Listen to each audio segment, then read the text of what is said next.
Good morning, coming at you live on Rumble, X, and YouTube. This is World HD every weekday at 8 a.m. Eastern Time. Today is Tuesday. Yeah, September 30th. Wow, always forget. 2025. Good morning to our early risers and truth seekers out there who join us. Last night I was on with Aaron Day. We were talking about sovereign wealth funds. He did about an hour and a half to 2 hours on his own, going through some pretty heavy stuff on sovereign wealth funds, the background on them, and so forth. And then I jumped in for, I think we went for another 2 to 3 hours, just talking about sovereign wealth funds for probably another hour and a half. And then it just kind of went all over the place. But I thought it was good conversation. Again, just kind of opening it up, letting things happen, talk about different things.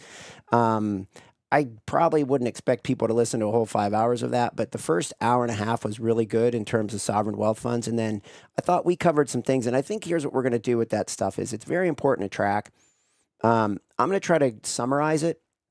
And then what I'm going to do is, for the purpose of working with Aaron and also for what we're doing in here, is start tracking these sovereign wealth funds and trying to keep up every week on current events that happen with them. Because I think what happens with the sovereign wealth funds is they sort of run under the surface and you don't hear that much about them, but there's still stuff going on all the time. It's one of those things that doesn't get covered. It doesn't get covered on the financial news hardly at all. It doesn't for sure get covered in the mainstream media, so it really doesn't get covered at all. And it's a $12 trillion pool of assets around the world, and we do believe that they're coordinating to some degree, whether it was, previously or even continuously through the World Economic Forum. Remember, Klaus Schwab, got basically stepped down or released from duty at the head of the World Economic Forum. And now we have Larry Fink in there, right, of BlackRock. So World Economic Forum's not going anywhere. It's just sort of changing face again, right? Putting on a new skin. And we'll see what happens, with this World Economic Forum, with Larry Fink at the front of it. The big thing here is coordinating the private equity and the sovereign wealth funds, and a lot of these things may be foreign. So, to some of the listeners and viewers. And so just quickly, a sovereign wealth fund is the idea that a country like Saudi Arabia, right, produces a lot of oil. And in the good times, they make a lot of extra money that they don't need, right, to run the government, to do things. A lot of the Middle East countries, too, they don't even work off of a debt structure. So that's also a positive for them. Anyway, they build up these reserves, and then what do they do with them? Well, then the concept is put them in a pool and then invest them around the world. And then that way, when crude oil revenues aren't good or the energy revenues aren't good, that they have surpluses, and now they've got things that they can use in the meantime. So the concept's really good. Problem is, when they start to coordinate, you see a lot of nefarious things going on in terms of, one, power and control, but the other thing is just sometimes just fraud, right, that goes on with them. So those are the things that we're trying to watch with these sovereign wealth funds. And then the coordination, how they work with private equity firms. Okay, so again, we see private equity being this big thing that's gone on in the U.S. for a long period of time. It's been a kind of a little niche area for investors for qualified investors, right, to go into this private equity space and take long-term approach, right? So again, you're betting on, the concept is put the money behind companies that have a lot of potential, but just need time, right? They need a little bit of oversight and access to a balance sheet, and then maybe a little bit of input. And then a lot of these companies can grow. And so the private equity firms essentially aggregate a bunch of these smaller companies in these private equity firms. And it could be domestic, it could be inside the U.S., it could be outside the U.S. And so what we're seeing is this shift in private equity funds over to Europe. And that's kind of the topic of today, right? We've obviously have this government shutdown, but the other thing is follow the money. And where are the two big places where the money's going? The defense industry and this AI data center build and all the things that go to support that. So again, it's kind of follow the money, right? And those are the two big things that are going on. So that's what the private equity is doing. They're following the money. That's what the sovereign wealth funds are going to do. They're going to follow the money. And a lot of times they're going to drive where the money's going to go before, so they drive that's what the coordination does. And the other downside with sovereign wealth funds is that, there's a certain component of picking winners and losers. So if you have a fragmented investment economy, then, with a lot of different participants in it, then it really is supply and demand, and good ideas win, and good investment and trading principles tend to win out, right? Buying on weakness, selling on strength, you know, inside of a trend or something like that, or inside of a momentum, or inside of, some sort of concept, right? Price to earnings or some fundamental idea, right? All these different things are reasons why someone would want to buy something.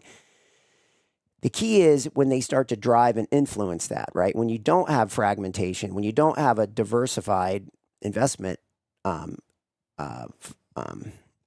marketplace, then you get these sovereign wealth funds, and you get people like you get institutions like BlackRock controlling $10 trillion. And then you get institutions, a series of this whole aggregate of institutions, sovereign wealth funds that are also like $12 trillion. So that's a lot of assets, $22 trillion. You can push a lot of things around. So again, you see the forming of Larry Fink running the World Economic Forum. You see these sovereign wealth funds. They need direction sometimes, right? So where do they go? They go to things like the World Economic Forum to get ideas, get on the inside of what's going to happen, what's coming next, and then they sort of front run it. Or when you get a big market sell-off, who's there to pick up the pieces? A lot of times the sovereign wealth funds, a lot of time these big institutions, because they get things on the cheap, right? They know they sense something's coming, they get out near the top, they sit tight, watch the thing fall apart, like in 2008 or during COVID, and then who comes in the end and sweeps it up? Sovereign wealth funds and some of these institutions. So hopefully that gives you a little background on sovereign wealth funds, private equity, institutions like BlackRock, how it ties in with the government, and the biggest problem I see with all this is picking winners and losers, right? When you have these big entities out there, like the BlackRocks, like the sovereign wealth funds, like governments, right? When they start to meddle in these markets, they start picking winners and losers, okay? And that's one of the big concerns I have.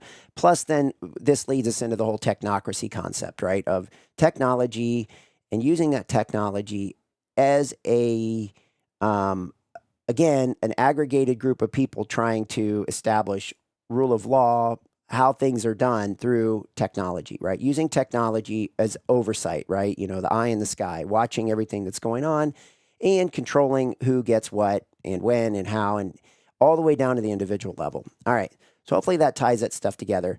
Hopefully that can save you 5 hours, but there's a lot of great stuff in there. I mean, Aaron I think he had 30 slides in there, 25 to 30. I can't remember how many, but every one of them was packed with good stuff to follow. I'm going to go back through and try to take my own notes on it. Because like I said, I'm going to keep up with these sovereign wealth funds and just start tracking what they're doing, and see if we don't see some kind of a trend or something going on here, because it's ripe for exactly what we're talking about, the technocracy, right? Sovereign wealth funds is the vehicle or the space where this technocracy can take hold and flourish for so many reasons.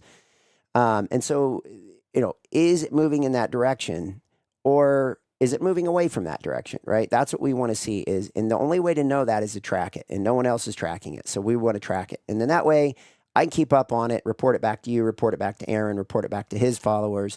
And again, hopefully we all become a little wiser for it and shine a light, right? That's the other thing, is to understand it, because if something happens and we have the background information on it and we can, I don't know what go viral, I guess, whatever that means, you can actually put this stuff out there. And if you have the background on it, you can explain what's going on. Instead of at the time that it happens, now you got to go back and do all the research, right? So again, it's forecasting. We're forecasting these sovereign wealth funds are going to play a bigger and bigger role in things, if this technocracy takes hold, if it hasn't already. And then also just trying to get out front of this, right? So that we have the background before we need it, if that makes sense. Okay. So with that, Evie, let me take a look in here. So we got, good morning, Frank. We got Tremijo. I'm going to have to come up with a different name on that one. Trammy. I don't know. We're going to have to figure that one out. Geo Rich, David Rocket. Thank goodness Larry is in charge. We need more ESG. That's right. That's right. That's, I get the point. The other thing I wanted to throw out there today is if you guys have any ideas of things you want to look at in terms of stocks or pretty much anything, I think I could pull up almost any symbol. So if you have any ideas, we'll take probably 3 ideas. If you guys want to throw things out there, we'll take a look at them technically. Just quick, pull up the chart, take a look at it, see what we see, and talk about it too. I want to go through a few things on the I think we have one on the defense contractor space that I think is interesting. It's in the drone space, and then we have another one that I want to get to today that is on the data center side. Look at a couple things on the data center side. There's parts and pieces that go in with the data centers, and I think there's been what, $600 to $800 billion spent on AI. I think that's the number that I've heard. Maybe it's more than that, but let's just say it's somewhere around in there. It was I think it was Jensen Huang of NVIDIA was out the other day saying, and I think a couple people have been saying this. So again, we're hearing it from a couple different sources. I do believe that they're looking at $3 to $4 trillion more of spend in the AI data centers. We see what happened with, I'm not going to beat this one too much, but we talked about what happened with Oracle coming to the market. Since it's debt day, we'll talk a little bit about this. Coming to market with $18 billion worth of debt and $88 billion worth of subscribers were interested in that debt, right? It was long-term debt. So not only do they have the free cash flow, not only are they making money and spinning off money, but now they're making this huge investment into the space and they're starting to go to the debt markets. So this is, again, picking winners and losers because someone like NVIDIA is going to get much more favorable lending conditions, right? Borrowing and lending conditions. So people are going to lend them money at a much lower rate with probably better terms than someone who's smaller and up and comer. So it's going to make it harder for, the smaller company to come up and shine in this space. So for instance, if they get at, here's the other thing too, is right now there's only TSMC, right? That's the big, I think there's 60% of the global market in these semiconductors in the foundry chip space, right? Making the chips that go into the AI, Blackwell chips, all these different types of AI driven, chips. If Intel comes along, then maybe it's, 50-50 or, 30-70, 30% Intel, 70%, whatever it is, right? So, you have other players in there, smaller players. And let's say someone actually, and a lot of times what happens is someone leaves Intel or someone leaves NVIDIA and they go start something up. They figure out, wait a minute, I think I can do this on my own. I know where to source this stuff. I know how to put it together. I understand how this whole thing works. I'm going to go do a startup. I'm going to go out and get funding from this person, and I'm going to start up a competing firm. And so again, this is a lot of how capitalism works, right? Someone is working at a firm. They say, I think I can do this better, or I think I can do this and make myself more money, or whatever it may be. And they extract the value, right? They take their knowledge, as long as there's no non-compete, non-disclosure agreements and so forth. They then start up another company, and then they go at it, and then that creates competition. Okay, so if we don't allow that competition to happen, then what happens? NVIDIA becomes a behemoth. It gets, and that does it. That's usually, if there's no competition, usually companies start to get, I don't know if the word's lazy, but they get, you're either growing or you're shrinking, right? Or, there's either growth or decay. And there hardly ever does anything just sit stable. So the key is if NVIDIA isn't growing, right, and it not being pushed by competition or pushed by the carrot or the stick, right? What is the carrot? What's the stick?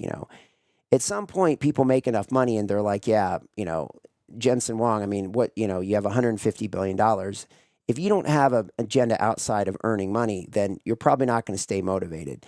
And, and when companies reach the end of their good ideas, now they're flush with cash. It's kind of like Apple, right? They get flush with cash. They can't really innovate anymore. They don't have the innovative juices inside the firm because a lot of people have made a bunch of money. They're not controlling Apple, so they don't have the vested interest that someone like a Tim Cook would have, and they now lose their incentive and they cash out, go do whatever it is they want to do with life, right? They're not going to stay as motivated with that company. But a newer company that hasn't had all that success, then obviously they come in, they take their ideas, take all the concepts, take their access to capital, put it together, create competition. And that's what keeps the system hopefully moving forward and innovating. But when you put these sovereign wealth funds or these other things, or you put big firms like NVIDIA in there and they get favorable lending conditions, then now it makes it tougher for the green shoots, right? The fresh things that, are supposed to grow up in the spring that, help keep the whole system competitive and healthy. All right. So I think that's that. I wanted to go through that kind of stuff. But we'll go through a couple of those stocks today. And then let's see if there's any Trammy Intel's a perfect example. Yep, Intel is a perfect example of that. Okay, so again, if you guys have 3 or 4 ticker symbols, if you guys have any ideas, we'll take a look at them. If not, I'll just plow through. We want to look at the debt markets today. I want to look at the 5-year, 10-year note. Interesting things there. It's not the most exciting markets, but there is some stuff to talk about there. And then we'll take a quick look at stocks. This Russell 2000 is kind of hanging around, not convincing us that everything's up and away. Okay, so keeping an eye on that one. That's why we introduced that Russell. All right, let's jump into this economic data. We've got, let's see here. Oh boy, there we go. Okay. Oh, wrong one. All right, let me go to that and clear this.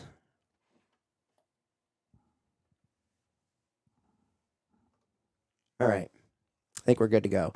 Okay, so this week we talked about this, yesterday, and it's really about jobs this week. I do want to look at this pending home sales number. Came out better than expected, but quite a bit better than expected, but still nothing to get too excited about, right? We'll take a look at this. We've got lower highs and higher lows, so this market's kind of converging. Tells me something big's probably going to happen in this housing market somewhere down the road over the next couple years. The question is, what is it, right? And are we going to get a booming economy because of all this data center build, or are we going to get again, follow the money, right? Into the AI data center space or into the defense contractor space. So are we going to get innovation and a bright future, or are we going to get a war, right? So these are the two things. That's where the money's going, okay? So if we're following the money. Now, housing, okay, we watched that. Numbers didn't look so good this month, but then all of a sudden started to turn around, right? So we'll take a look at that pending home sales. I think this is, kind of fascinating, and we'll look at the chart on that, all right? And then, so we had President Trump speaking yesterday on this whole Israel, Gaza, Hamas 20-point plan. I was out with a meeting most of the day yesterday, and then I had a couple phone calls, so I didn't really pay that much attention to it. So I don't have a lot of insight on that. It probably wouldn't have been my strength anyway. I'm just going to let it be at that. I know that it exists. I know that it's going on. I don't know what the positive, if there's anything. So if anyone has a kind of a takeaway on that one-line sentence, to throw in the chat, that'd be great. But I don't really have any insight on what's going on there today. I'll probably, I'm sure if there's some follow-up on it today, I'll catch up on that and at least have an opinion. The Royal Bank of Australia, that's the only central bank that's meeting this week. We'll take a look at that. They held rates steady. Not a lot of news out of there either.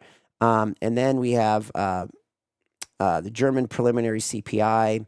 Again, we start jobs data today. Tomorrow we get the ADP. That's kind of the private version of the non-farm payrolls. We'll look at that. That one will come through tomorrow. We get a little bit of manufacturing data through this ISM, Institute of Supply Managers. It comes out as well on Wednesday. And then watching inflation across Europe. And one of the things that's really in my focus, I've talked about this for a long time, is the Swiss CPI. Watching the Swiss franc, I think the Swiss franc, I'm short the Swiss franc, right? That's what I've been talking about all the time. Really for the past year, the Swiss franc trade, energy continues to build. Definitely a focus point on the Swiss franc. If someone has an interest in getting access to that market, I just think this thing is getting closer and closer and closer to this big energy release. So something to keep in mind. Potentially big trade, probably requires Forex trading or futures trading. They don't have a short in the Swiss franc. We might be able to find proxies for it, but there's no guarantee that even if we find something that sort of mimics it, that's going to work. Or you could short the Swiss franc ETF, currency ETF.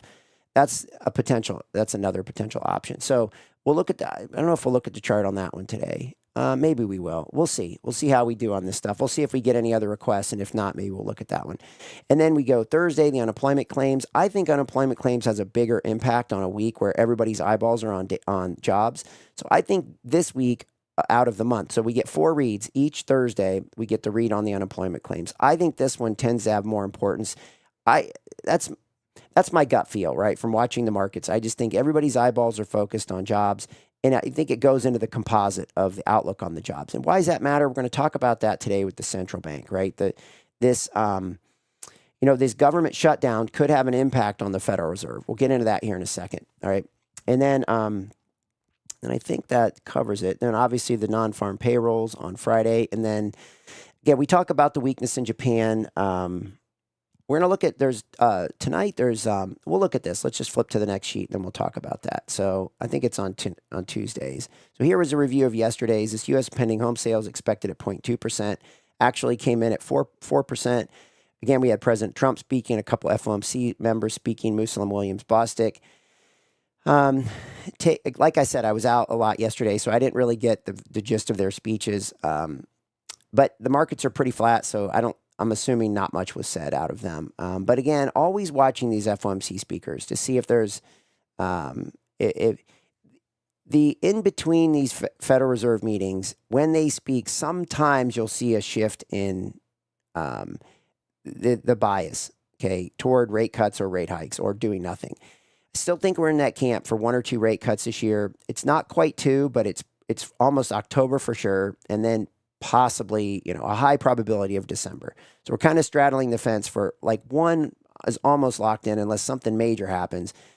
And what could be that major thing? A government shutdown, potentially. I doubt it, but potentially that could sway the FOMC board. And then the December one is going to be reliant probably a lot on the jobs data. Okay, so that's why this jobs data matters, is it's going to impact what they do in December quite a bit. Okay, and then let's see here. Looking at today's data, we have, Royal Bank of Australia, rate statement, like we said, they left things unchanged. ECB President Lagarde was out speaking, is actually going to be out speaking today at 8:50. So I want to try to catch that. I haven't listened to her speak that much lately. She's been out speaking quite a bit, but not a lot being said. Europe is sort of on, they had a fair amount of rate cuts and now they're on hold.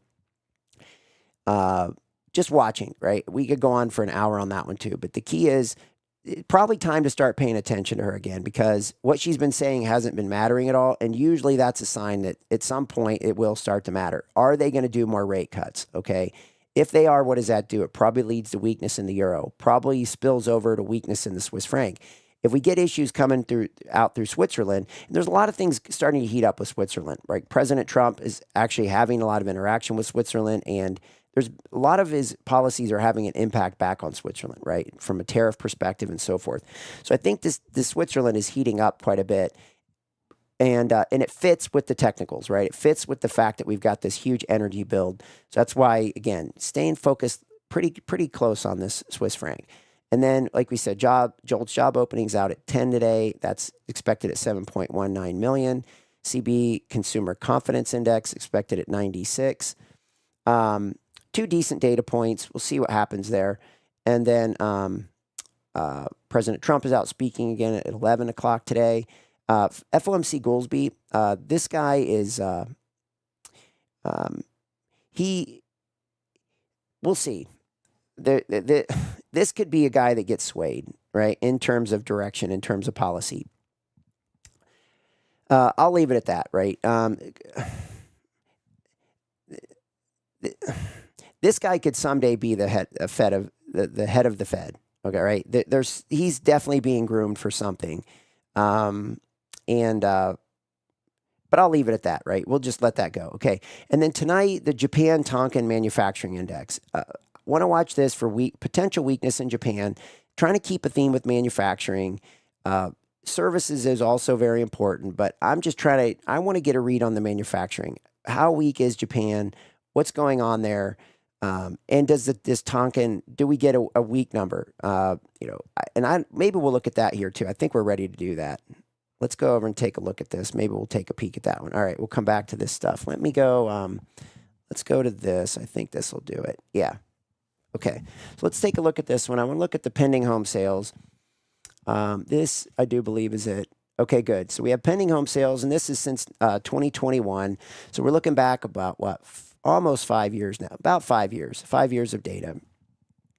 And you can see, and the reason I left out is you can see the big spikes over on the left-hand side as a result of COVID there. But the key is this, right? Here's what I want to look at on this pending home sales is you can see we had a couple highs back in here, and then, a couple highs that were matching it in 2023, another one in 2024. And now we start to see in late 2024, the highs are starting to come in. Okay, so we're getting lower highs. And then if you look at the spike lows, we get this one back here in 2021, and then we get a higher low in 2022, higher low here in 2024 and another higher low here again in May of 2025. So essentially, this is what we talk about, in terms of converging triangle, right? Same kind of a thing with the data. When things converge like this, we tend to get potentially a change in trend, all right, or a directional move that comes out of this. So that's what we're watching for on this one. Now, let's take a peek at this. I want to look at this thing too. Let's go down here and look at the Gulf of Tonkin. I just want to look at this thing out of Japan together because I haven't even looked at this one, although I will be watching it tonight. Okay, let's look at this. Here's the manufacturing index. Okay, so I did look at this. So it's cyclical as well. You can kind of see, lows, highs, just pretty wavy, right? Definitely up and down, up and down. Same kind of a thing though, right? Again, lower highs and higher lows. Okay, so again, this is kind of coming in as well. Not quite as pronounced as the pending home or the pending home sales it was. Yeah, not quite as much as that one. But Japan's,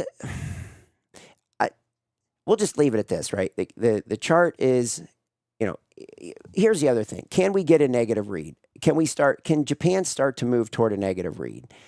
I guess that's the big takeaway here, right? It's sitting at 14. 14 is a pretty normal number. Nothing outrageous for it.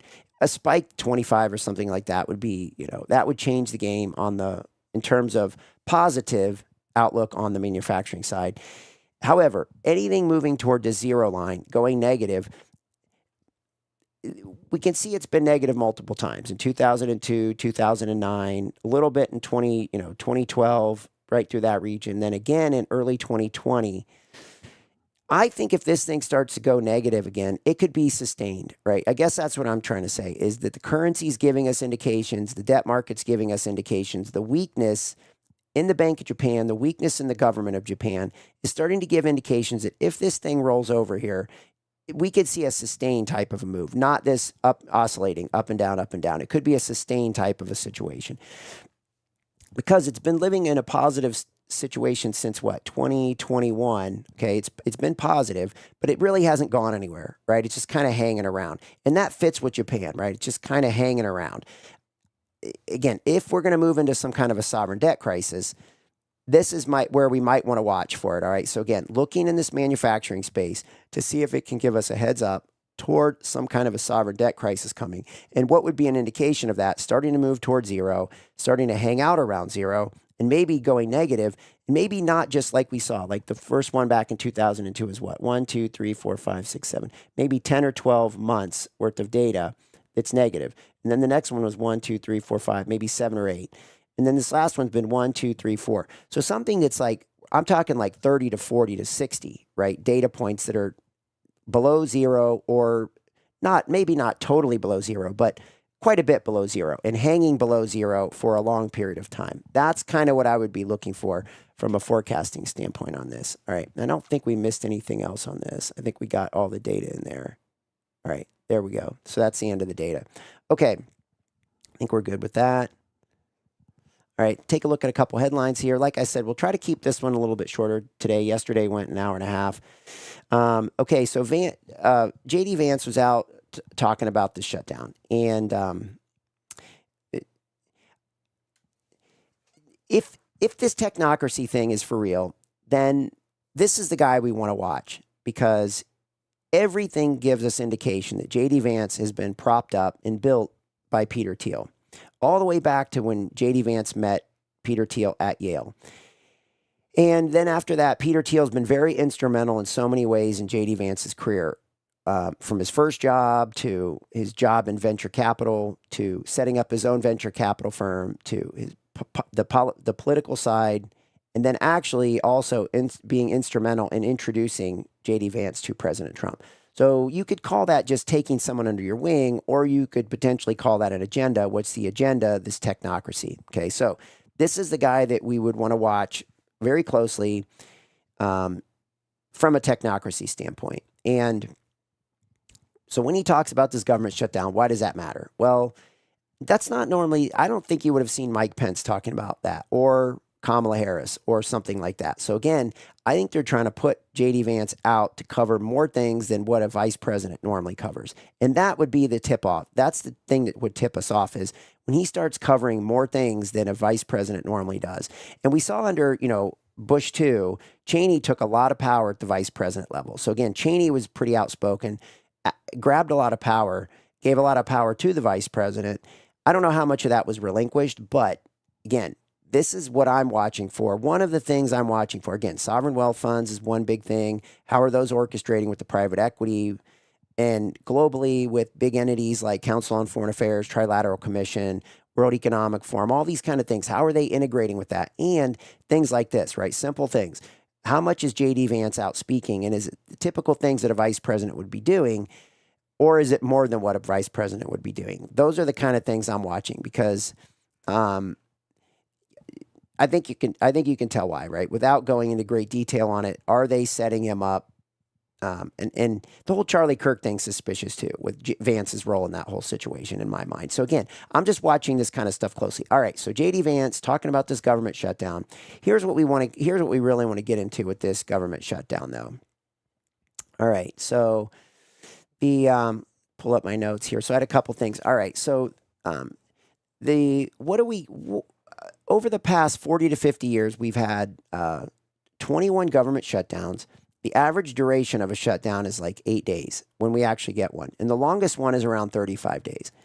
So the reason that this matters is we know that at the end of October, okay, in 30 days, 31 days, 32 days, I think it is, 31 or 32 days. All right. And I think the Fed meets October 29th. So the Fed's going to meet the 29th. We have a CPI data point. I think it's October 15th. So if the government shuts down, that's going to shut down the output of data. So that means the Fed isn't going to get the CPI read. It means the Fed may not. If it shuts down tonight, we might not even get the jobs data on Friday. So we are going to get the ADP because that's private. Unemployment claims is not, so we might not get that on Thursday, and then we might not get the non-farm payroll on Friday. And then we go to October 15th. We're not going to get the CPI data read. And then if we stay on a shutdown for, like that 35 days, not the typical 8 days, but the 35, that now starts to push us into the Fed meeting October 29th. And if the Fed doesn't have these two data points, what's their mandate, right? Price stability, inflation, CPI, job maximum employment, the jobs data. So they're going to have two data points, the two most recent data points, and they're not going to have access to them for their meeting. So they're going to essentially be flying blind. Now, again, they're going to have to interpolate prior data, looking forward. And again, here's the thing though, is the Fed, you would say, wasn't the Fed going to get shut down? No, because it's not a government institution, right? It's a privately held, that whole, the whole Fed, how it was orchestrated and who pays its bill and how it generates revenue and all that kind of stuff, which we've been through a couple times.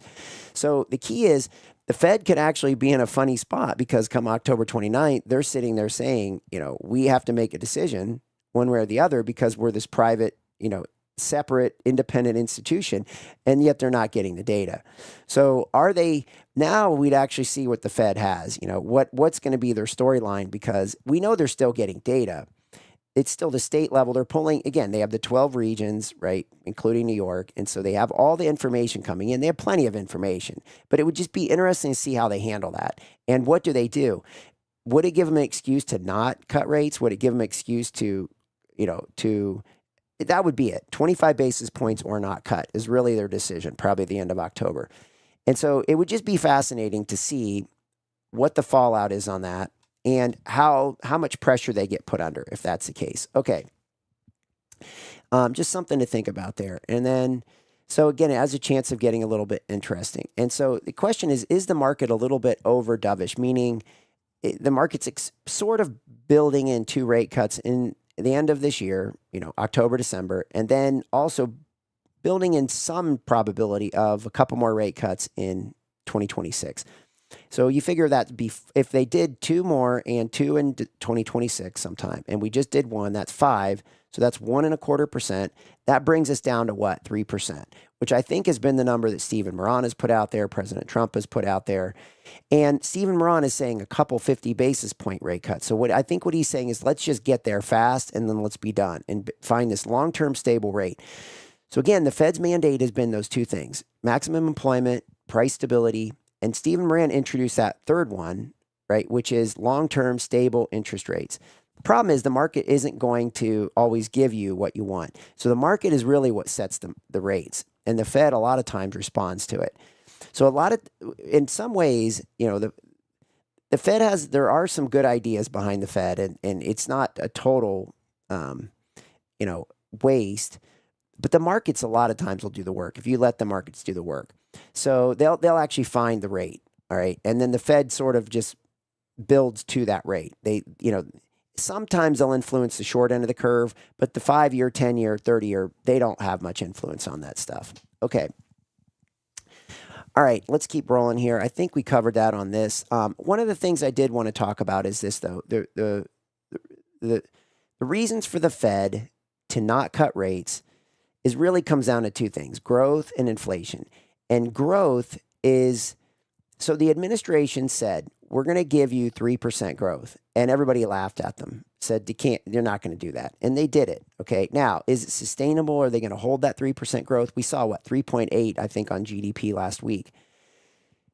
Market still thinks 2%. Okay. So is the market underestimating what this administration can do on a growth front? Then we have inflation. Okay. Well, of course, where do they go on inflation? They say that the tariffs still haven't been fully. We still haven't seen the impacts of the tariffs fully. Okay, now President Trump said, and the administration said, this isn't going to impact inflation like they think. So again, the market's saying 4.5% inflation potentially in 2026. And the administration's saying, no, we don't expect it, okay? President Trump's out with more tariffs again overnight. So we'll talk about that here in a second. But that's the key, right? Growth, they're giving the growth that they said they could. Is it sustainable? The market still doesn't like it, still doesn't agree with it. They're still saying 2% when the administration's saying 3 plus, right? Scott Bessent said that. President Trump said that. Many of them have said that. The inflation, the market's saying 4.5%. The tariffs are still going to ultimately trickle through, and corporations are going to have to deal with all these tariffs. The administration is saying, no, it's not. So far, the administration's been right on most of these things. So, okay. And then how does this government shutdown play into the whole thing, right? So again, and the time that we had that 35-day shutdown was in 2018 or 2019. It's right around in that time frame. So all the other ones have been, I think that's the longest one that we've seen is the 35 days. This one has the potential to go longer. Okay, we've got, I'm sure you're going to get that, Schumer's saying healthcare, right? He's, again, it's just, they can't, it's like, anyway, this thing's going to go on and on and on. And, this could go for a long time, and President Trump might want it to go for a long time. He might want to test the boundaries with the Federal Reserve. He might want to test the boundaries with Schumer, the House, the Senate. You don't know. All right. Fresh tariffs. Let's go through this. We've got some new round of tariffs, and I think I've got a little still on this. Okay, here we go. Let's do this. All right. So President Trump is setting lumber, wood, and tariffs. So soft wood, timber, 10%, and 25% on kitchen cabinets and upholstered wood products. Now, there's also tariffs that are coming through today from last week, and those are pharmaceutical and trucks. Okay, so, and not only that, there's like 11 of these, there's 11 new Section 232 investigations that are in the queue.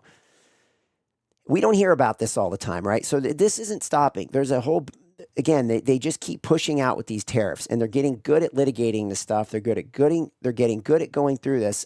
And remember, when all these tariffs started, it was on 80 different countries, and looked like it was a train wreck. And there's no way that they were going to be able to negotiate all these tariffs. And they're finding ways to negotiate through it. And it's not so much about country anymore, but about items. So does this mean revenues? How much is about revenues? We talk about the internal revenue service, the external revenue service. Tariffs kind of fits in that external revenues category, external revenue service category. The key for President Trump is this, though. This doesn't see it. Obviously, revenues are nice. Okay. And it might generate a lot. What are they saying? $500 billion maybe in terms of tariffs coming in.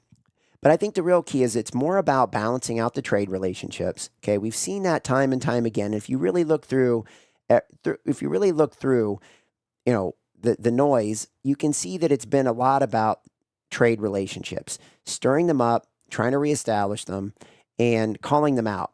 The other thing that's been about the trade, which goes hand in hand with that, is the trade deficits, right, that we've run for decades. And President Trump's been saying this since the 80s with Japan, right, these trade deficits.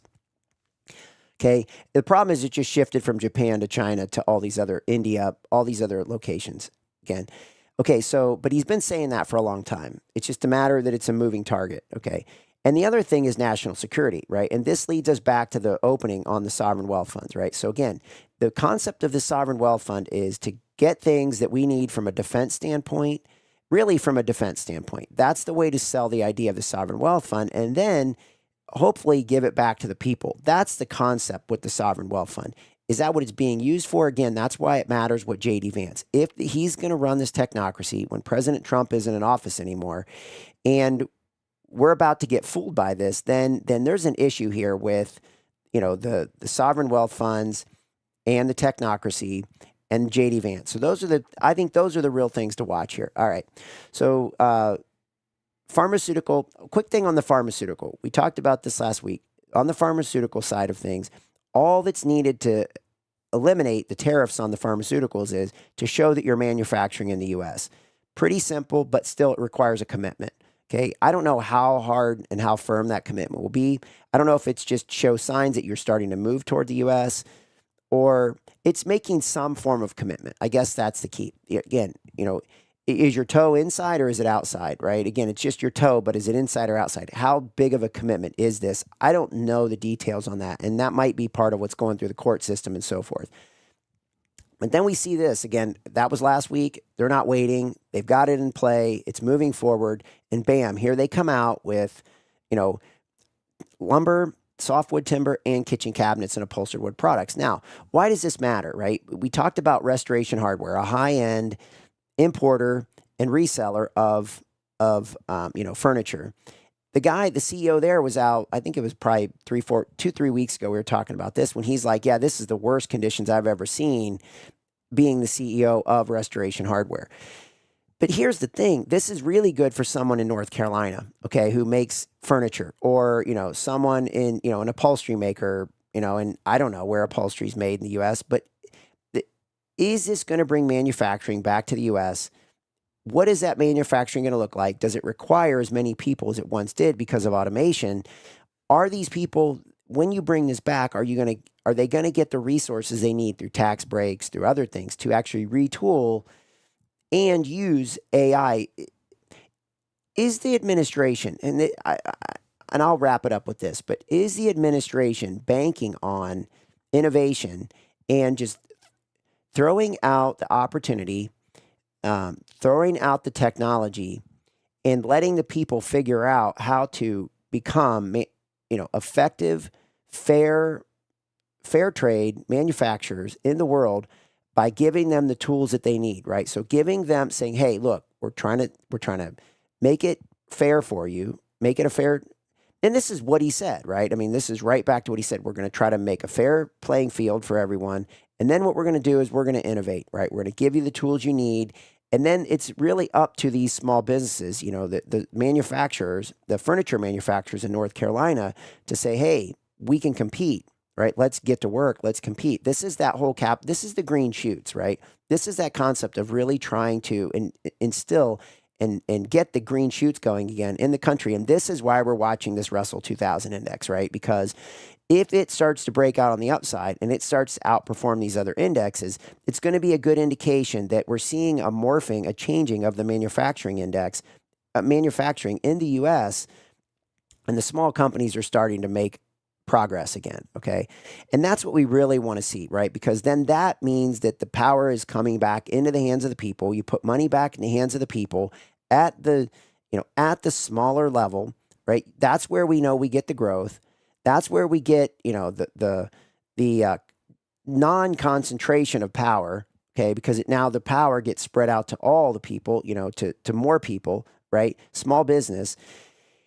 And it's harder to control, which is good, right? That allows, the ability to fight for privacy and not being sucked into this whole, one world government, Larry Ellison, Oracle, everything. We're going to put cameras everywhere and we're going to track everything you're doing and everything's going in my Oracle database, right? That kind of a situation. Or Bill Gates, everything's going in, well, not Bill Gates anymore, but Brad Smith or whoever it is. I forget, is it Pichai? I forget who's running actually Microsoft now. I see his face, but I can't. Anyway, database, right? Microsoft SQL has a great database. Oracle has a great database. There's other database systems out there, but database is important, and that's why we see Larry Ellison re-emerging as a major power play in this whole technology, potentially technocracy space that we're watching so closely on. All right, I think that's good on this. Oh, here's one other thing I wanted to cover. I think this is pretty fascinating. All right, let me come back here. Okay. So this Hong Kong Zijin, $3.2 billion IPO. This is on the gold front. So this is a little bit off of debt day. So there's eyeballs all over this IPO that just came out in Hong Kong. Okay. It's up 68% or $80 on the IPO. I think the IPO price was $80 and it spiked to $120. Okay. What is this? It's a gold IPO. All right. So again, another sign of a potential top here is we see this feeding frenzy. And one of two things is going on. This gold is either going to go, something major is going on, and this gold is probably going to 5,000, right? And it could go very quickly, right? The way that this thing's been marching, it could just accelerate, right? That being said, it got to 3,900 last night and just got hammered off that level. So it is paying attention to these psychological levels, right? 3,900, 4,000 would be a big one. 5,000 would be a very big psychological level. It's like the market just wants to test these big psychological levels to see what happens. But at the same time, no one wants to stick their neck out. So you're going to get a lot of this up and down, up and down, up and down. Again, the trend is predominantly up. I mean, if you look at a longer term chart, it looks straight up on gold. But we're getting these pullbacks, these sharp pullbacks. Hits 3,900, gets slammed off there, down to what, 38.40. So again, $60 more than that, 38.20 basically. So an $80 move in gold off the 3,900. So 3,900 down to 38.20. Right? Okay, so I guess the thing I wanted to say on this is that I think this is the biggest or second biggest IPO, initial public offering, on the global market scene since May. So what are we talking about? 5 or 6 months? And this bull market has really helped out these gold miners, and that's what the Zijin is, right? It's a gold miner. And so is this another sign, right, that gold is getting toppy, right? This feeding frenzy. Typically, this is what I like, right? I like to look at markets like this that are these feeding frenzies. The problem is it's scary, right? Because you don't know if there's something out there that you don't know. And, I've been fighting this gold for quite some time, but doing it hopefully in a smart way where, you're trying to be long the silver market and take shorts in the gold, with the idea that silver is going to outperform gold.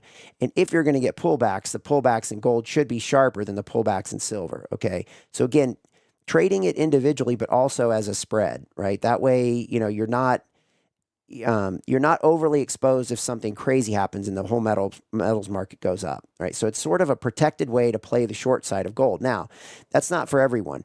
But the reason I do that is, one, I think it's a good opportunity, but two, also just to feel the market, right? See what's going on behind the scenes when the trades, see what trades are being accepted, what trades aren't being accepted. So, this gold's recovering. I mean, I got short this morning and it's grinding back again. It's back at what, 38.50, and we'll take a look at that here in a second. But again, this could be a sign, another one of these things that sets you off a potential top, right? This feeding frenzy toward this metal space. All right. And then we showed this one last week. For anyone who didn't see it, I just want to show this quickly. This was investors buy the most gold ETFs in more than 3 years. This was last week. It came out. Almost 30 tons of gold. And you can see, in the red box there on the right-hand side, we can see we've had quite a few. End of December or end of 2022. I'm sorry. End of 2023, we had a spike. Sometime in 2023, we had a spike over 10 tons. And we had a couple spikes in early 2025. It looks like 1, 2, 3, 4 up in the 15 to 20 ton category. So again, it's not like we haven't seen this, but when you see it spike to new highs like this, and after that much accumulation, and after a market that's been going as straight up as gold has been, maybe, just maybe, we're getting to the point where these are the kind of things that tip us off that something else is going on here, and we need to be aware of that. All right. Okay, and then let's see, last thing. Okay, we kind of talked about this, a 20-point plan on Hamas. All right, impact on Hamas, Israel, Gaza, that whole mess. Okay, let's take a look at some charts.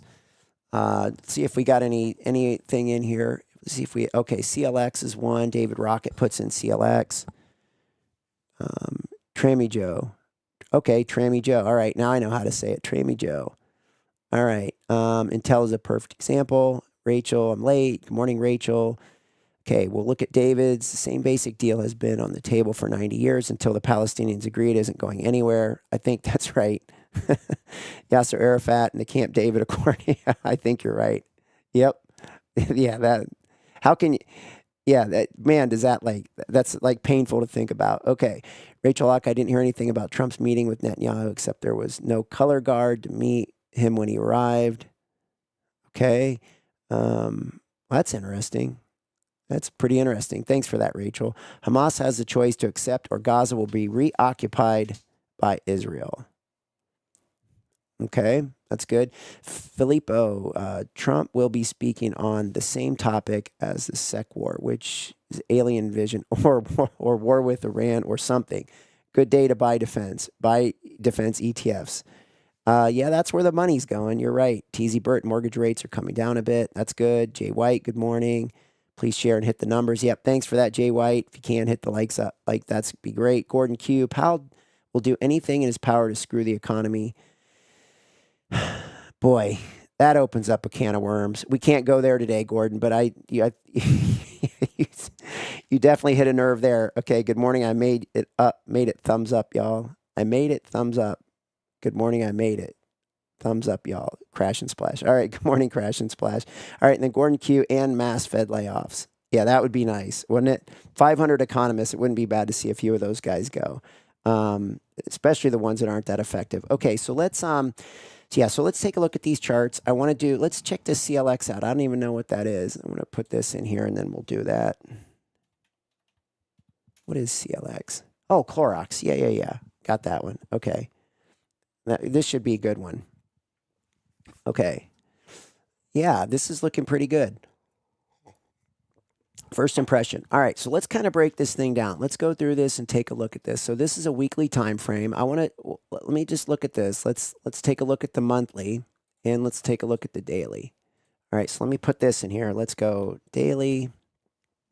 Okay, we got weekly and then let's do monthly. Okay. So monthly, I would say the trend is down. Okay. All right, now, longer term, clearly, the trend is up, but it's flipped over to the downside. So you can say from, inception all the way back in here in 1972, okay, when we first have data on Clorox, you can see, obviously, let me see if I can blow this up a little so at least you get a little context through this window of time. All right, it goes, oh boy, what a mess. All right, here we go. This should work.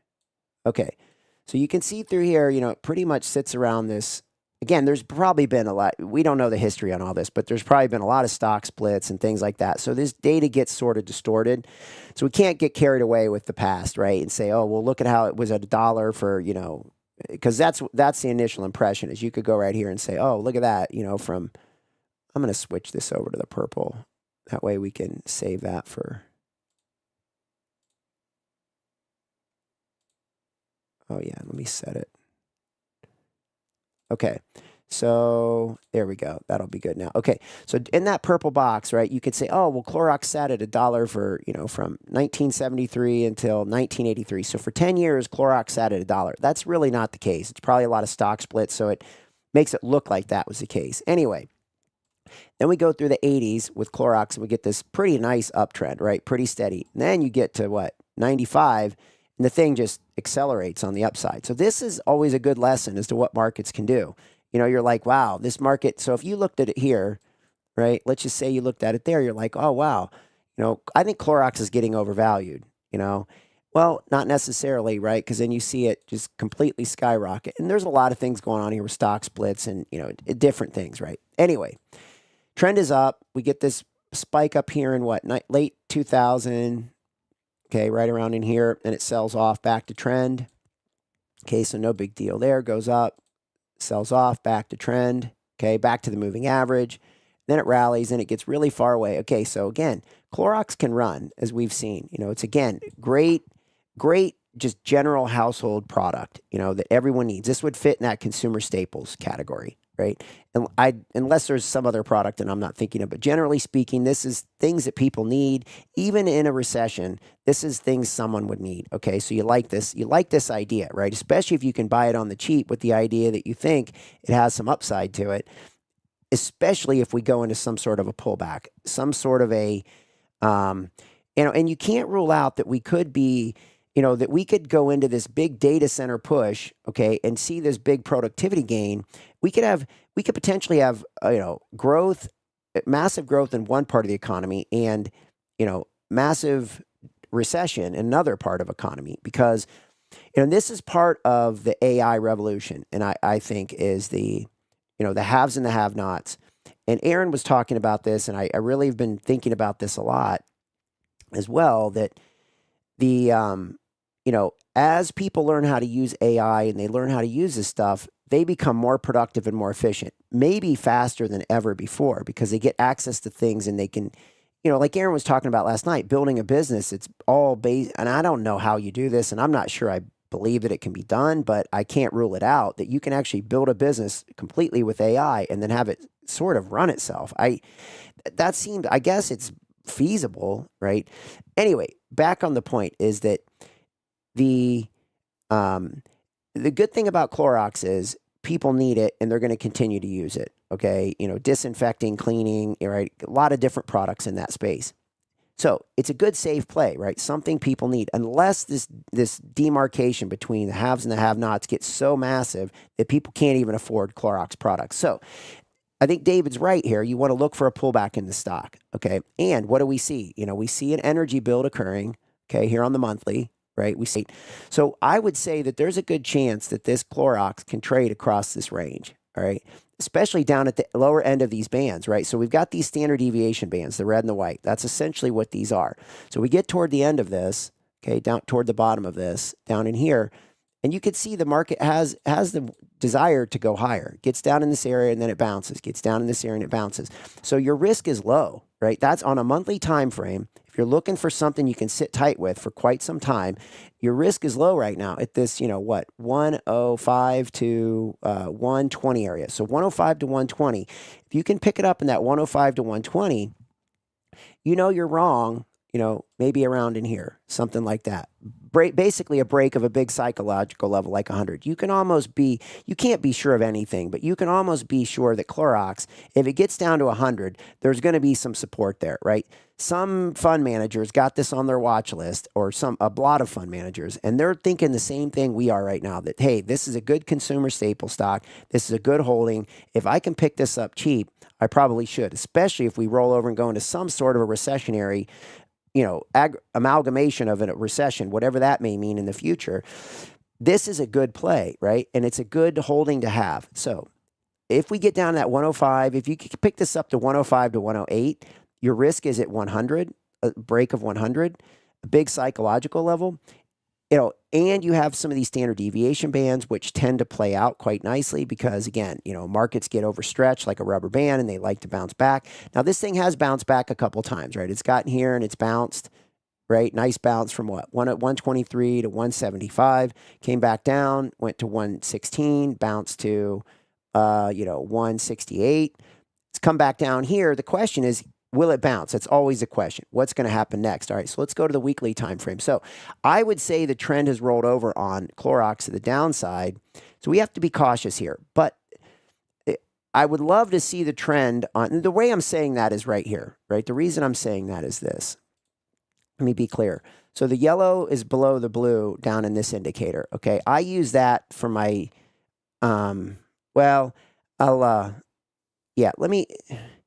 we're going to cover this, okay? We're going to cover this in these sessions that these educational sessions that are going to show up in the community. And I don't want to go into this too much today, but people say don't look at different time frames, and I completely disagree with that. I like to look at different time frames to find out where the break point is on things. So where is the trend, and then where is the entry, right? The setup and the entry. So in this particular case, I would say the setup, okay, the monthly, isn't great.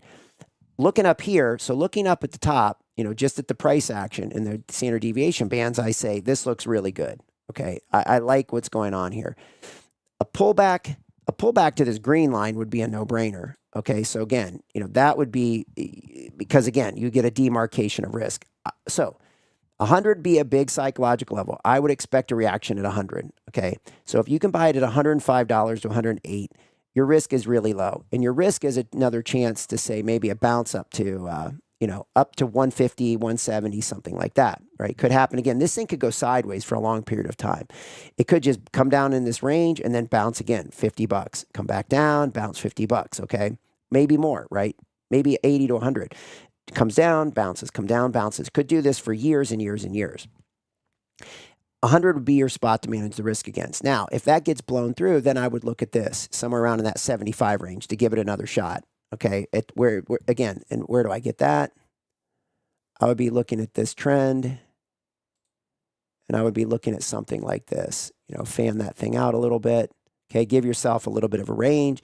So somewhere in this range, again, it breaks that 100. Now, time and price, right? If it happens quickly, you would want to see it come down further. If it happens over time, right, you can see the moving average is coming up to meet it. So again, this is a concept of price and time, right? So you could say, well, 75 if it happens quickly, 100 if it happens over time, right? If that 100 level and the moving averages come together, now we have confluence there, right? The moving average is coming up to that 100 level. We've got a big psychological level. It's right at the bottom of this energy build, right, where these standard deviation bands are at. So now if you can wait, right, out into this area, let's say, but this is July of 2030, okay? So this is the problem with monthly charts. Gives you the backdrop, gives you which way things are going. Now, let's look at the weekly. Let's not get too carried away with this. Okay, so again, you can see this. This is what we're talking about, right? This nice range that we're getting building in here. Let me just draw this with. Okay, so let's look at this, right? We've got quite a bit going on really from, let's say, this area, okay? You can go all the way back into 2016 and you can find a fair amount of volume, quite a few lows right back in here. Okay, this one, and you can see it found support. This is why I'm doing that, right? It gets up in here, it finds support. It was resistance right there. Okay, then you come back here, it loves that level again, finds that level again, right? And then it finds that level again, right? And then, so now so again, where are you at? You're right at that level again. So again, you could say like a break of this, 120, you could try it here in a break of 118 and you're like, yeah, I'll wait till 105, okay? So again, it's not always about nailing it and getting it totally right. It's about giving it a try, coming in with, if you want to buy 100 shares or 10 shares or 5 shares, buy 1 share, see what happens. Buy another share if it starts to work, right? Buy another share. So again, that's the weekly time frame. The weekly, it looks pretty good. Monthly, again, you're at the bottom of that energy build zone, which gives you the power to say there could be a big move coming. Is it on the upside? Is it on the downside? Right? We can make a case for either one, but generally speaking, so far every time it's gotten down to that level, it's bounced, as we can see from this weekly. Now, let's look at the daily. Take a look at this, okay? And I would say another way to manage this is this, okay? If this daily goes positive down here, right? So if that yellow goes below the blue, down below, right? And now all of a sudden you start to establish, now you can go down another time frame. You can go down to a 4-hour time frame and look for when you find weakness on the 4-hour. So if you get strength on the daily and weakness on the 4-hour, it should give you another low risk spot. So what you can do is you can essentially work your way down the time frames until you find a place where you can say, yeah, I like the fact that the trend is now showing that it's up. I'm getting a pullback. And I can manage the risk, right? I can manage the risk against this. So hopefully that makes sense. I'm going to break this down a lot when we do these sessions because this is probably one of the most important tools that I use, especially within the harmonics, is using different time frames and moving about, right? Moving across this thing and finding the spot where I want to spend time. If I'm always a monthly trader, well, then I have to wait till 2030, right? Like on this thing. If I'm always an hourly trader, a 5-minute trader, then I don't have any perspective and I can't catch a big move. So the key is to find like low risk spots across the time frames, and all those time frames can be connected, right? So hopefully that makes sense. Let me see here. If there's anything else, I'd take a chance on the reversal with a tight stop loss. Yeah, I think that's right, Geo Rich.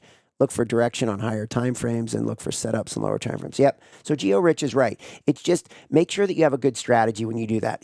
Geo Rich is spot on. Look for direction on higher time frames and look for setups on lower time frames. That's exactly what we're saying. It's just the question is how do you do that and do it over and over and over in a consistent fashion, right? In a consistent fashion, because a lot of times people lose track of what they're doing. They one trade's a 5-minute trade, another one's a daily trade, and then the 5-minute goes bad, and then all of a sudden it turns into a daily trade, and you're sitting with a loser, and the daily's winning, but you take a quick profit on the daily, and you're like, oh, I should have held that daily. That's right, it's a longer term. So the key is just making sure that you can compartmentalize what you're doing. Whether is this a 5-minute trade or is this a 5-year trade? If it works, right? Making sure that you're compartmentalizing these things and staying consistent with it. So hopefully that makes sense. But Geo Rich is spot on there. Okay. Let's go take a look at this. I want to look at the treasuries. I don't see any other symbols in there. So that's good because we're running out of time. All right, let's take a look at this. Let's go look at this, the 5-year note. I want to look at this again. Let's look at it on a monthly. Same kind of a thing we were doing there. One of the things I want to draw on here is a trend channel. So let's just put this. All the treasury markets have pretty much followed this pattern, right? Upward sloping trend channel all the way back here in 1992. Okay. This is where this is at, 1992, where we get the data. And you can see all the reactions. We could draw these on here, okay, the reactions of this trend channel. Okay, and then here we get the breakdown, right? And then a retest during COVID, right up in here. So this is the COVID retest up in here. This is really when we get the repo crisis and this is repo crisis COVID, okay? And we get this big, massive run up. And that marked almost a double top, as you can see, kind of like we're talking about with the dollar and the euro. This is what can happen when you get these double tops, especially in this type of a situation, right? You get a top, sells off, you get a big surge up there off of something, especially when it's bogus like COVID, it's even better, right? You get this big run up, and then that you start to figure out that it's fake, okay? And then what do you get? You get this big sell off. And now you have to say these treasury markets, the trend is now down on these things. Okay, so that's the monthly on the 5-year note. Here's the weekly. I want to show this just because there's a big energy build going on here. And we could see a pullback again, if the trend is down, we could see a rally back up into this area on the 5-year note. This would be synchronized with Stephen Moran, couple 50 basis point cuts, 5 rate cuts between the one we just had in September, October, December, and maybe 1 or 2 more early on, first quarter, second quarter of 2026. This could be fit nicely with this move up into that yellow circle, right? Right back up to the moving average, okay?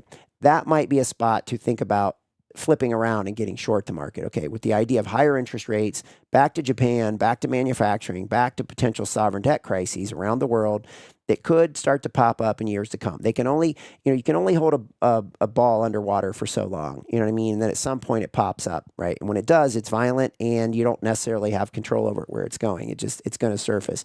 That's kind of what I think is going on with these sovereign debt crises. We have a harmonic structure on this. It's above it. We'll dig into that, as need be. But again, everything's fitting with a rate cuts and a move toward that 3% on the 10-year note. And let's take a quick look at that 10-year note. It's going to look a lot the same. Here's the daily on this 10-year note. We've been watching this white dashed line, the 111.10. As long as it stays above there, that's the line in the sand for us. You can see it spent a lot of time here. We've been talking about this 111.10 since, July of 2025 when World HD first started. And, it's proven itself pretty nicely that it's proven itself all the way back in here too. I mean, this was a signal that goes way, way back in time. I don't know. I think back to COVID era, right? Somewhere around that time. So again, this 111.10 has been it was a target, and then now it's kind of just been a high volume zone. At some point, this is going to break down. How will we know that? Well, again, energy build, right? We're getting the red inside the white. I've got that marked with that blue shaded box. There's a lot of energy built up. This is on the daily time frame. So again, what does this mean? Sometime, boy, it's now flipped. So if something's going to happen, we would expect that this energy build should play out sometime in the next 18 days, right? 15 to 18 days is the statistical numbers behind that. So where does that put us? Government shutdown, mid-October, Federal Reserve, post-CPI. Are we going to shut down? Are we going to get the CPI data? Are we going to get, the Fed rate announcement October 29th. Can this thing be underway? What else comes out between now and then? Growth, inflation, right? All these different things that factor in. But right now, without knowing any of that stuff and trying to forecast forward, there's a good chance that this 10-year note is going to rise. Okay, the energy's there. And if it doesn't, we know that it's going to start. It came right back down and tested this, right? The bottom end of this trend channel. And again, it hasn't been pretty, right? You can say, look at all this activity around this trend channel. But we also have a couple things here. The white dashed line, right? That's an old harmonic structure. And then we have the red, trend channel that's hopefully providing us some guidance, and it can hold off that level. And again, our risk management is what? 111.10. So you're talking about 113, 111.10. If you're trading the futures contract, that's about $2,000 of risk for a potential, even up to this green line would be 114. So you're talking about a, what? That's about a 2,000. So right now it's a 1-to-1. So if you're using the white dash line, right, for your risk management, and you're using the green line for your target, it's a 1-to-1 risk reward, right? So again, if you can, it's even better if you can bring that stop up, right? If you can find a way to manage that risk better, and even maybe be wrong a couple times, keep the losses small, but give yourself the chance on the upside. If you can clear this green line, right, and we really start seeing the rate cuts coming through, you're talking about maybe something up into this 122 area. So now your risk reward goes from 2,000. Your risk is 2. Your upside is like 9, right? So now you're talking 4-to-1, 4.5, 5-to-1 risk reward. And that's not even trading around the concept. So that's just buy and hold, right? If you get it right. If you trade around it, you can start to increase that risk reward to, maybe 10, 12, 14 to 1. Okay. If you can do that effectively. All right. So that's the 10-year note. Let's look at this S&P real quickly. Let's look at the S&P, and then we'll look at this Russell. We look at this one pretty much every day. The 65.74, that was the thing we've been talking about since, for months and months and months, seeing what it does if and when it gets to that 65.74. It got there. December contract went up, tested it 1, 2, 3 times, broke through. It's now above the 65.74. Right now, the bias is the upside. You can see again, the energy builds. I've got the blue box up there that shows there's an energy build. There's momentum on this market. So the odds are high that this thing's going to resolve on the upside. If it doesn't, we're going to know that because it'll start to break that black moving average line. It'll start to hold below there. But right now, things look like, the market went up, got above the 65.74, went sideways, consolidated. The momentum's still high. The energy's building. This market could very well resolve on the upside with a spike to the upside. The spike to the upside, excuse me. Okay. And then let's look at this. Let's take a peek at this. There's our Clorox again. Let me go to this. This is our Russell. This is on a weekly time frame.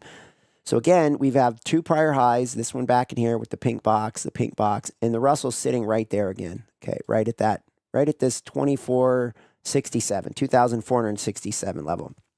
So back to the manufacturing, back to the tariffs. Is President Trump's tariff policy having an impact is it a revenue generator, or is it to level the playing field on trade and give U.S. Workers a chance, and U.S. manufacturing and U.S. innovation a chance to bounce back and win on the global front? If it is, and it comes back to the small business sector, and it shows up in the Russell 2000, this is where we're going to be looking. Okay, do we get green shoots? Are we really getting them? Can the Russell 2000 kind of climb out of here? It might not be the perfect measure, but for right now, it's a decent measure, and it's something to watch. And it can't break through to new highs when the S&P has, the NASDAQ has, and the Dow is barely. Let's take one quick. I haven't looked at the Dow yet today. Let's see what it did yesterday too. Because again, the Dow gives us the big stock perspective. There it is. Okay, so it has, as you can see here, it has broken to new highs. Okay, let me just throw this in there. Here were the prior highs back in here. And let's just say that right there. So I'd be looking at this, again, big psychological level. This Dow would love to find 50,000, right? Just, that's when you get the ticker tape parades on Wall Street. All the confetti comes down, the balloons that say 50,000, right? Big psychological level. The Dow would love to test that 50,000, right? The market would love to get it going toward that. And if you start climbing 48, what are we at now? If you start cresting 48,000, it's almost like it's downhill, right? It just wants to get there. And now this is a big market to move, but if the feeding frenzy starts in, These are the kind of things that markets just get excited about. Maybe going into year end or some event. Can this Dow make a run at 50,000? Be a huge psychological level, right? And it becomes like a magnet. And what we're watching for on this is this right here. Let me flip over to this. Okay, we got those two prior highs. And can it hold above this? So we're talking about 45, let's just say 45,300. Looks like a decent risk level. So how do you get involved in this? If you're trading it, you just start chopping your way in, right? Just pick a spot, buy it, sit tight for a little while, let it become profitable. Maybe if you can, take a little profit on it. If you can fractionalize it, sell part of it off or whatever, let it come back down, buy again, sell. Just start chopping your way into it, right? Rather than just plunk into it, right? If you've got 10, if you want to buy 10 of these, don't just buy 10 all at once. Maybe buy one or two. 2 or 3. It works, sell 1 or 2, let it come back in, right? If it doesn't, it keeps going, well, so what? At least you have something on, you know what I mean? Usually markets will let you build positions if it's a really good trend, right? It will let you build, if you're onto something, it will let you build positions around it. If you're not, then that's a red flag. Why is it not letting me build a position? Something's not right here. Like gold. I mean, if you really believe that gold's going to 5,000 and you don't think we're going to get a sharp 10% pullback, and that's what we're going to look at is gold. Let's take a quick look at that. Let's take a look at silver. I haven't looked at that one yet today either. Okay, here's silver. Okay, so silver's seeing a little bit of a pullback. Let's go to this. All right, so you can see, again, 37.93 was our target on the harmonic structure. So that's like right around in here. Okay, that was our target. Let's just say I'm just going to put that yellow sort of line thing across the screen, and then you could see what it did. It got to that level, and then it got above, and then it just accelerated straight up. And we know that this is going for the 43.45 level. Not surprised if it starts to pull back here at all. I don't know if I have that. Yeah, I don't know where those charts are at. But so that's silver. Gold's the same thing. Let me see if I can actually get to gold real quickly. Okay. Here we go. So here's the gold. This is the move to that 25. Oh yeah, I can't get to it without. We'll look at this and then we'll be done. Okay, let's take a look at this. Gold 25. There we go. Okay. So this is that move up to the 3,900, and you can see the spike down, right? So it got to the 3,900 psychological level and straight back down to the moving average. So this is where, again, if you sold it, if you were able to find a way to sell it up in there, you get some kind of divergence, you get some kind of an indication that that is a potential top, and you get the psychological level at 3,900. It can gold pull back from there, and it does. It pulls back $80. And where does it go? It goes right back to the moving average. So again, this becomes a spot to take profits. If you were fortunate enough to sell it up in here or find a way to, when it gets back down in there, you really have to take profits. If it proceeds lower, it should have a bounce and you can get back in, right? But take what you've got, get it off the table, sit back, wait. That's what I do, right? Take a shot, find a good spot where I think it's getting overvalued, let it come, sell it, let it come in. As soon as I can take profits at a reasonable level, take them. Where you know your risk reward's reasonable, you're not going to get 5-to-1 risk rewards here. Not until a big sell-off comes. And then you might get a 20-to-1 risk-reward ratio, right? If you really go at this right. So that's what I'm looking for is a big sell-off in gold at some point, 5 to 10 to 15%. It's going to happen probably pretty quickly. Maybe not, but there's a chance of that, right? Especially when you look at how this market's gone up. And in the meantime, can silver hold up better? That's the question. Can you sit tight in silver for all the different reasons we continue to, cycle back to, industrial metal, fits in with the AI revolution probably more so than gold does. Does silver start to get the narrative around it versus gold? Gold's definitely had the narrative, central banks, fear.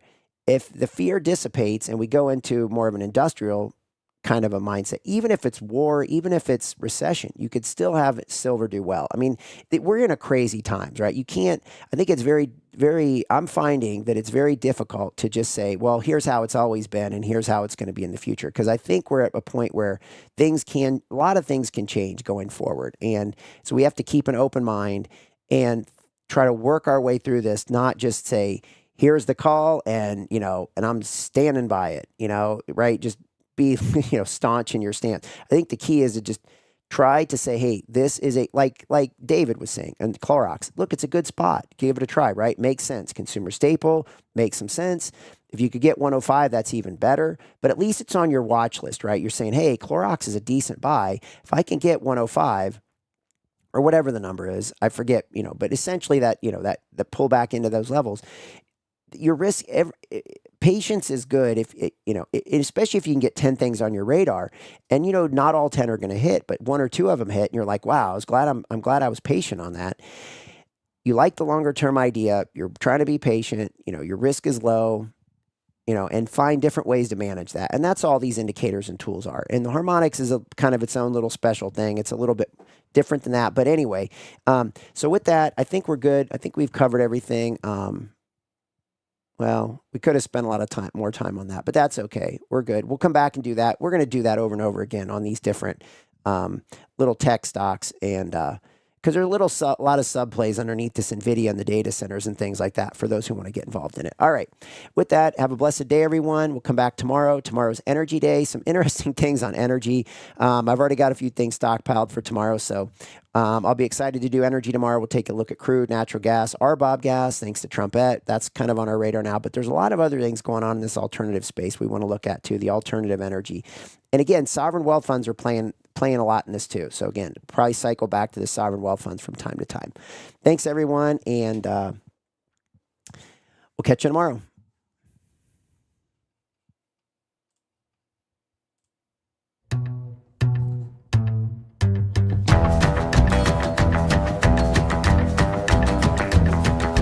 Told you, baby, one more time. Don't make me sit all alone and cry. Well, it's over. I know it, but I can't let go. I'm like a fish out of water, every carrying a tree. You don't even want to talk to me. Well, it's over. I know it, but I can't let go. He won't take me back when I come around. Says he's sorry, then he pulls me out. Got a big chain around my neck and I'm broken down like a trailer. Well, it's over. I know it, but I can't let go. See, I got a candle and it burns so bright in my window every night. Well, it's over. I know it, but I can't let go. You don't like to see me standing around. Feel like I'd be shot when I didn't fall down. Well, it's over. I know it, but I can't let go. He won't take me back when I come around. Says he's sorry, then he pulls me out. Got a big chain around my neck and I'm broken down like a train wreck. Well, it's over. I know it, but I can't let go. Oh, check it out.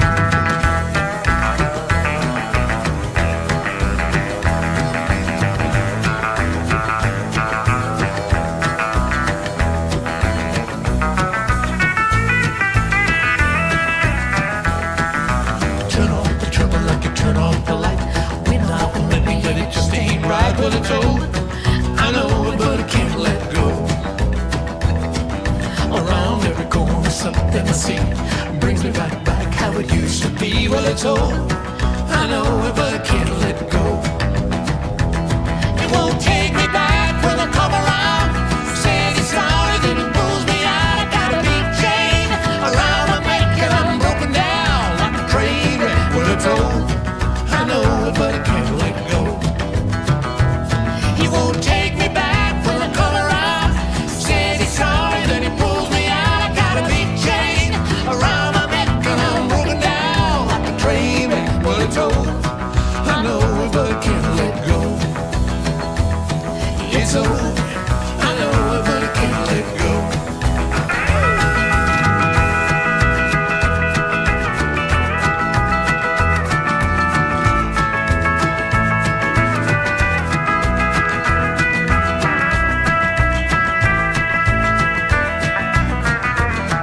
It's over. I know it, but I can't let go. It's over.